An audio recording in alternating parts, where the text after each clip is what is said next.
नमस्कार। स्प्लेस चैनल में आपका स्वागत है, जहां मैं आपकी पसंदीदा फिल्मों के कथानक, विषय वस्तु और पात्रों की समीक्षा और विश्लेषण करता हूं। आज मैं मेरी क्रिसमस नामक एक थ्रिलर फिल्म के बारे में बात करने जा रहा हूं, जो एक मर्डर मिस्ट्री, एक प्रेम त्रिकोण और पिंजरे में एक खिलौना पक्षी के इर्द गिर्द घूमती है। यदि आप यहां केवल समीक्षा के लिए हैं, तो 6 मिनट के निशान पर जाएं। आइए शुरू करें और पता करें कि क्या आपको यह फिल्म देखने के लिए गांजा पीना पड़ेगा। लेकिन उससे पहले मेरे चैनल को सब्सक्राइब करें। फिल्म की शुरुआत अल्बर्ट नामक व्यक्ति से होती है, जो 7 साल बाद बंबई लौटता है, लेकिन उसे पता चलता है कि उसकी मां की मृत्यु हो गई है। उनके पड़ोसी के चाचा, जिन्होंने उनकी अनुपस्थिति में अंतिम संस्कार की व्यवस्था की थी, उन्हें अपनी घर में बनी शराब की एक बोतल देते हैं, जिसे यधूम कहा जाता है, जिसका हिंदी में अर्थ स्मृति होता है। ये क्रिसमस की पूर्व संध्या है और अल्बर्ट एक बार रेस्तरां में जाता है, जहां उसकी मुलाकात एक अजनबी से होती है, जिसे मारिया नाम की एक खूबसूरत महिला के साथ डेट पर जाना था। जब अजनबी मारिया को उसकी मूक बेटी एनी के साथ देखता है, तो वह पीछे हट जाता है और अल्बर्ट से उसे यह बताने के लिए कहता है कि उसके पास एक आपातकालीन स्थिति है। अल्बर्ट मारिया को सच्चाई बताता है और रेस्तरां छोड़ देता है। वह एक सिनेमा घर में फिर से मारिया और एनी से मिलता है, जहां way the adventures of Pinocchio देख रहे हैं और वे आपस में भिड़ गए। मारिया ने उसे क्रिसमस की पूर्व संध्या उनके साथ बिताने के लिए अपने अपार्टमेंट में आमंत्रित किया। अल्बर्ट का कहना है कि वह एक वास्तुकार है जो अभी दुबई से वापस आया है, और मारिया का कहना है कि वह अपने घर के नीचे एक बेकरी चलाती है। उसके स्थान पर अल्बर्ट एक पिंजरे में बंद पक्षी खिलौना रखता है, जिसे उसने पहले उसके क्रिसमस ट्री पर खरीदा था।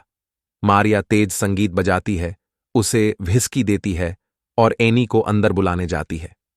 वह शराब पीने के लिए वापस आती है और वे एक साथ नृत्य करते हैं। वे एक दूसरे से खुलकर बात करते हैं और मारिया उसे जेरोम के साथ अपनी परेशान शादी के बारे में बताती है, जो उसके पूर्व प्रेमी का दोस्त था और अब हिंसक है।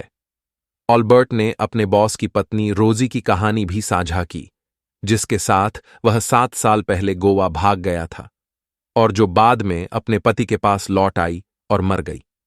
मारिया और अल्बर्ट, जो अभी मिले थे, टहलने जाते हैं, जबकि उसका पति जेरोम दूर होता है।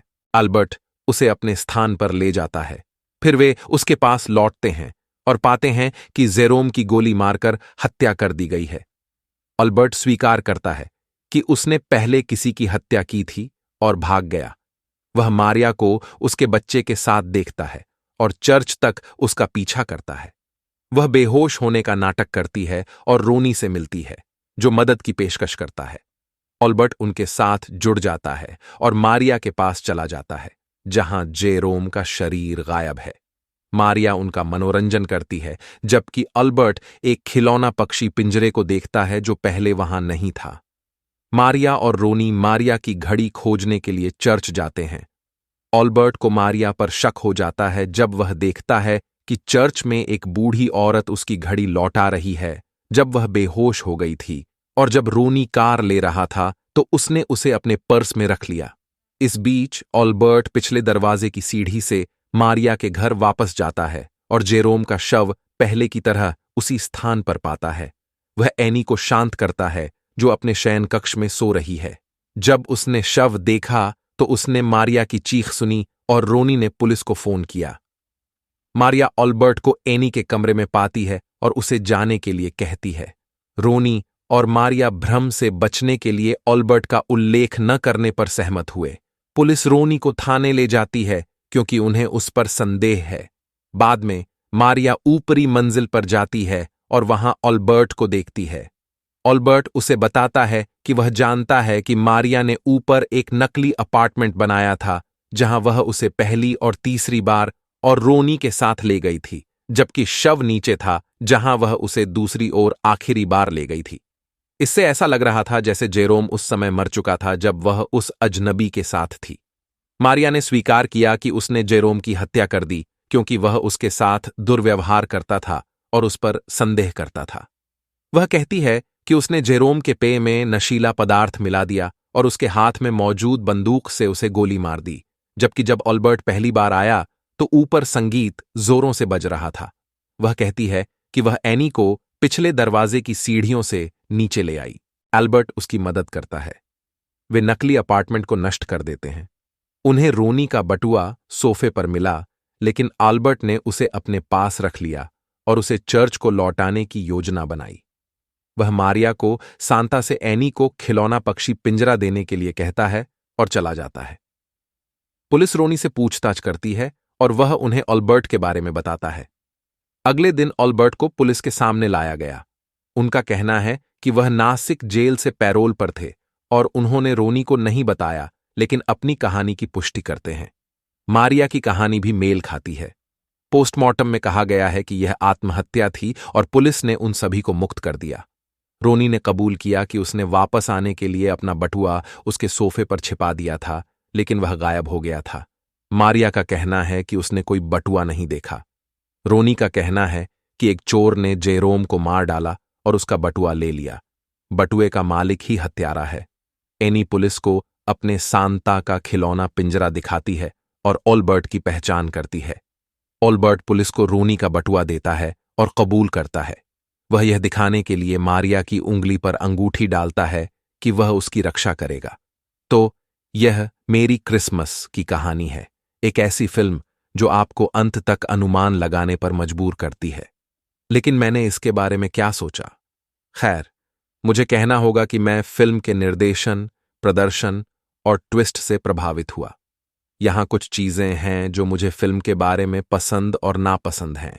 मुझे कैटरीना कैफ और विजय सेतुपति का प्रदर्शन पसंद आया, जिन्होंने क्रमशः मारिया और एल्बर्ट की भूमिका निभाई।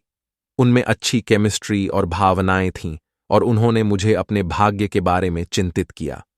कैफ ने एक जटिल और रहस्यमय किरदार निभाकर एक अभिनेत्री के रूप में अपनी बहुमुखी प्रतिभा और रेंज दिखाई, जो एक पीड़िता और खलनायक दोनों है।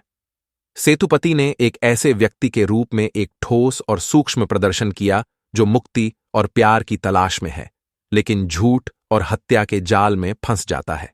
मुझे फिल्म के उतार चढ़ाव पसंद आए, जिसने मुझे अपनी सीट से बांधे रखा। फिल्म में कई आश्चर्य और खुलासे थे, जैसे मारिया का हत्यारा होना, नकली अपार्टमेंट, बटुआ, खिलौना पक्षी पिंजरा और अंगूठी। फिल्म में अन्य फिल्मों जैसे हिचकॉक की वर्टिगो, साइको और रियर विंडो, और राघवन की अपनी अंधाधुन और जॉनी गद्दार के कुछ संदर्भ और श्रद्धांजलि भी थी। फिल्म में कुछ हास्य और विडंबना भी थी, जैसे शीर्षक मैरी क्रिसमस, जो फिल्म की दुखद घटनाओं को देखते हुए विडंबनापूर्ण है, और चरमोत्कर्ष के दौरान पृष्ठभूमि में जिंगल बेल्स गाना बज रहा था। मुझे फिल्म में कुछ घटनाओं और कार्यों का तर्क और संभाव्यता पसंद नहीं आई। उदाहरण के लिए, मारिया बिना किसी के ध्यान में आए ऊपरी मंजिल पर एक नकली अपार्टमेंट बनाने में कैसे कामयाब रही? उसने बिना कोई निशान छोड़े शव और सबूतों को ऊपर नीचे कैसे किया? उसने एनी को अपनी योजना में सहयोग करने के लिए कैसे मनाया? एल्बर्ट को दोनों अपार्टमेंटों के बीच अंतर कैसे नजर नहीं आया?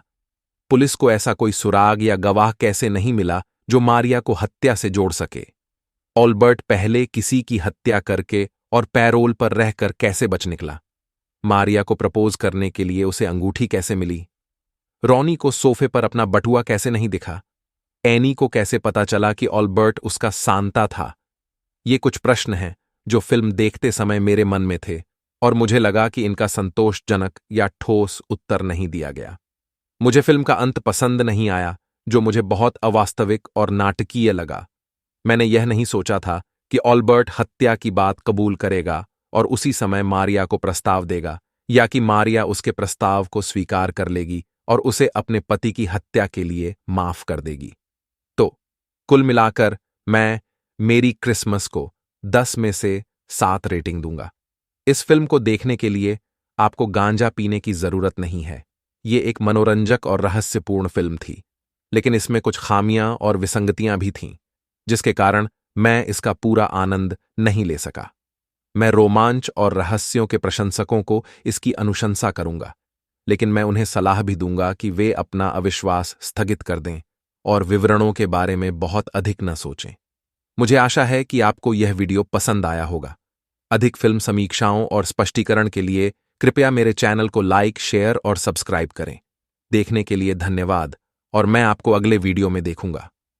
अलविदा।